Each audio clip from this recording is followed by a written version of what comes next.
So here we are on our trip. First stop is Savannah, Georgia, the old town. It's very pretty. A lot of shops. We found this beautiful cemetery with some really nice old headstones in it.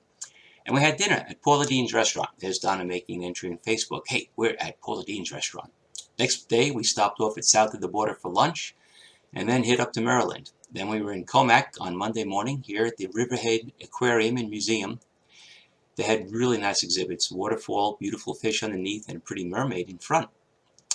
The exhibits were really nice. They reminded me of the exhibits at Atlantis in Nassau, Bahamas. You can see here one of them just beautifully kept, well stocked. And one of Donna's favorite fishes, a seahorse. And this is what it looks like actually from the seahorse's point of view. They had other exhibits like tree frogs and butterflies. In fact, you could walk in the butterfly exhibit, and I found out that the powder on them is actually scales that keep water off the wings so that they're able to fly. That's why if you rub the powder off, they can't fly, and then they die. Lorikeet exhibit where you can feed the lorikeets, and of course the political section, we had a shark tank. Then we had dinner that night in New York with my friend Mark, who did his best not to smile. Donna and I here waiting for the New Jersey Transit bus to take us to the big city where we had to buy a ticket for me to come home because Irma was on her way. Stupid hurricane.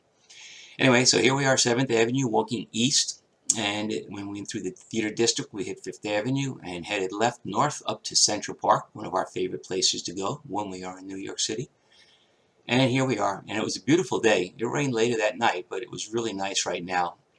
And from Central Park, we walked up to the Museum of Natural History.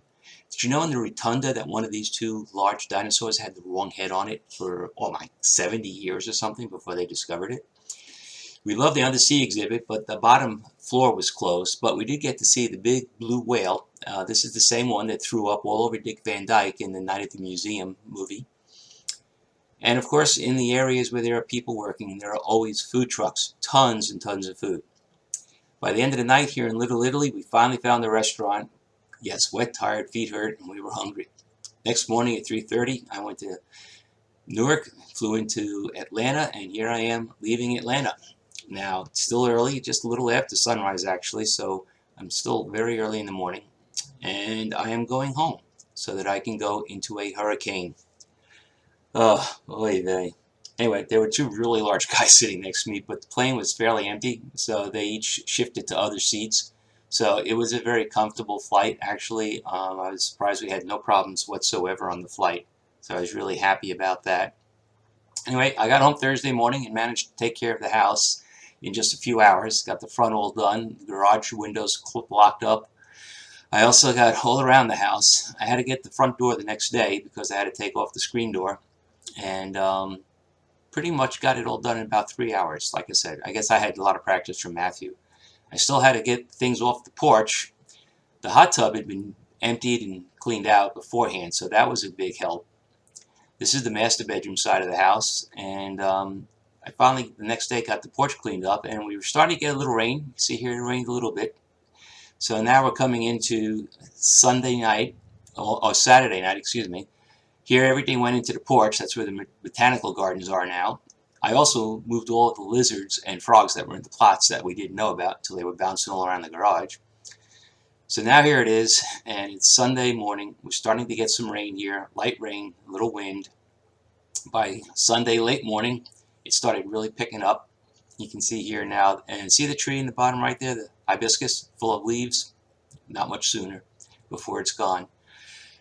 Now it's Sunday afternoon, and early afternoon, you can see the water's really coming down now, and the wind's coming. So the hurricane, we're just getting it coming by. And we have oversized gutters, so you can see the water coming out. It's really pouring. Now this looks like the repeat of the same shot, but believe it or not, this is many hours later. Just before it got dark, it was like this all day long. I was still able to open the doors in the wind, but it was getting close to not doing that anymore. And if you look at the bottom right, you see where that branch is? Normally it's 3 feet above the water. That's how high the lake had come up. Now it is, let's see, Monday evening. Most of it's done. You can see branches down. The wind's still howling. That bend in the porch, by the way, came from Matthew. Fortunately, despite how many trees fell down, nothing hit us. So we came through pretty well, but I was taking this through the little bit of glass in the kitchen door that it was not covered with wood, and we're really in it. So now it's Tuesday morning. We're all done with the rain and such. The wind's still blowing, but you can see all the debris is down.